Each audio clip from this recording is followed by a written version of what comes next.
जब कोई शिष्य इस सत्य को भूल जाता है तो उनकी साधना में भटकाव के दौर आते हैं। कभी यह भटकाव किन्हीं सिद्धियों को पाने की लालसा में होता है, तो कभी अन्य किसी सांसारिक आकांक्षाओं के कारण। केवल कृपालु सद्गुरु अपने शिष्य को इस भटकाव से चेताते हैं, बचाते हैं और उबारते उद्धारते भी हैं। इस प्रसंग में एक बड़ी प्यारी कथा है।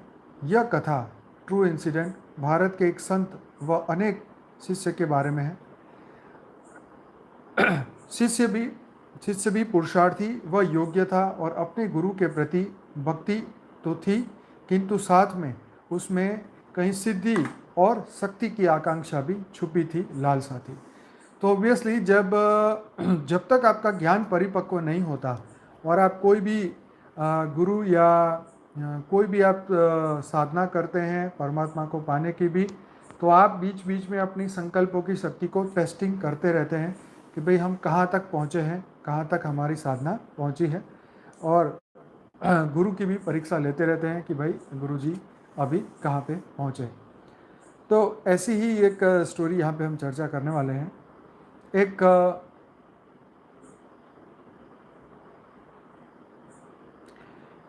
कृपालु सद्गुरु अपने शिष्य को इस भटकाव से चेताते हैं, बचाते हैं और उबारते भी हैं। इस प्रसंग में एक बड़ी प्यारी कथा है। यह कथा भारत के एक संत व उनके शिष्य के बारे में है।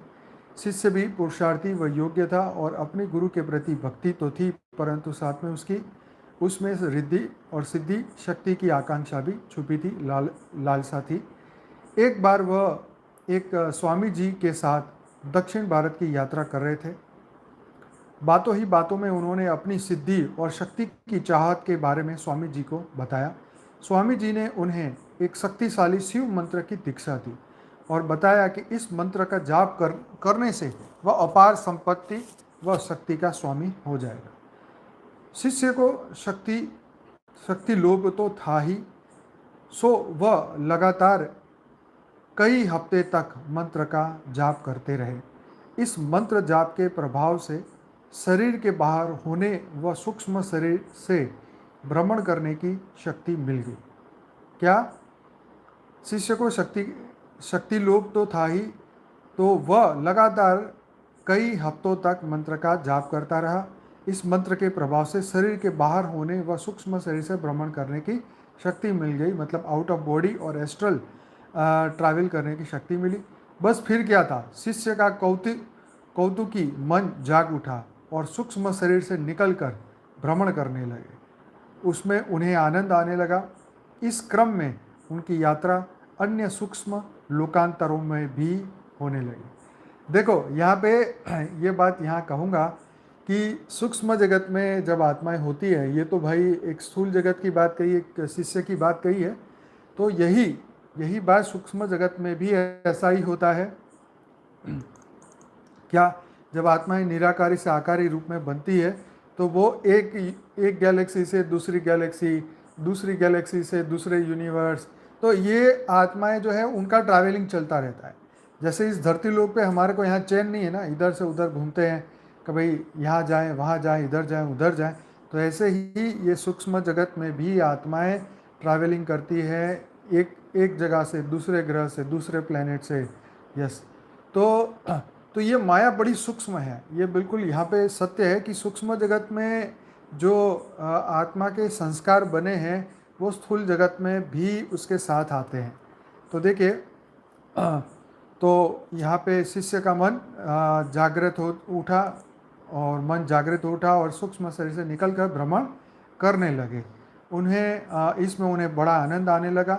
इस क्रम में उनकी यात्रा अन्य सूक्ष्म लोकांतरों में भी होने लगी। एक बार वह अपनी इस प्रक्रिया के दौरान किसी अन्य लोक में पहुँचे।